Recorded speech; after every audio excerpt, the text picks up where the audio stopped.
tolling system. The Chinese are not in favor of a tolling system. I mean, there's no country in the world that's in favor of a tolling system except the regime in Iran. So that's not acceptable. That cannot happen. The straits need to be open, unimpeded, without tolls, and obviously that needs to happen immediately as soon as anything's agreed to. Can you ask about Nicole Lavrov? He said in the readout that he's trying to encourage the U.S. to withdraw staff from Kyiv. Did you talk to him? Well, they sent a notice to all the embassies, and I think he was just calling to personally tell me. They told all the embassies to Kyiv's going to be a very dangerous place. But Kyiv's been a very dangerous place now for a number of years. But the danger in all of these wars as they continue and they go on is that they always have the threat of escalation, of spreading into something new. So I spoke to him yesterday about that and a couple other topics, and obviously Putin had asked him to call me to relay the message directly to the president, which I did, but obviously we had already seen the notice sent out to all the diplomatic facilities. And I said, right now there is no active, scheduled negotiations ongoing with Ukraine, but the U.S. is always prepared to play a constructive and helpful role if that opportunity presents itself.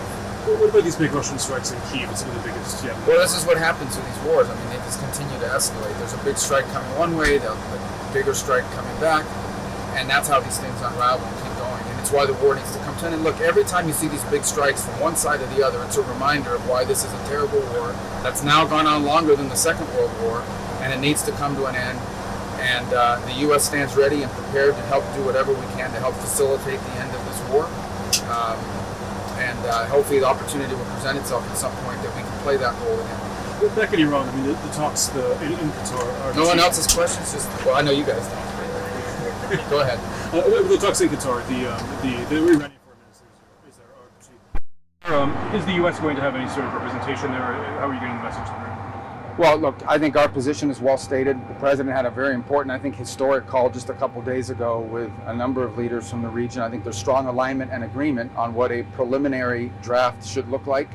I think that, like anything with something like this, it's going to take a couple days to settle on, even down to the disagreements over a word, sentence.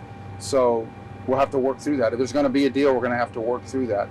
But this is, it's either going to be a good deal or there isn't going to be one. Okay? Let's go. Thanks very much. Thanks. If you like this video, then like, share and subscribe to Mirror Now.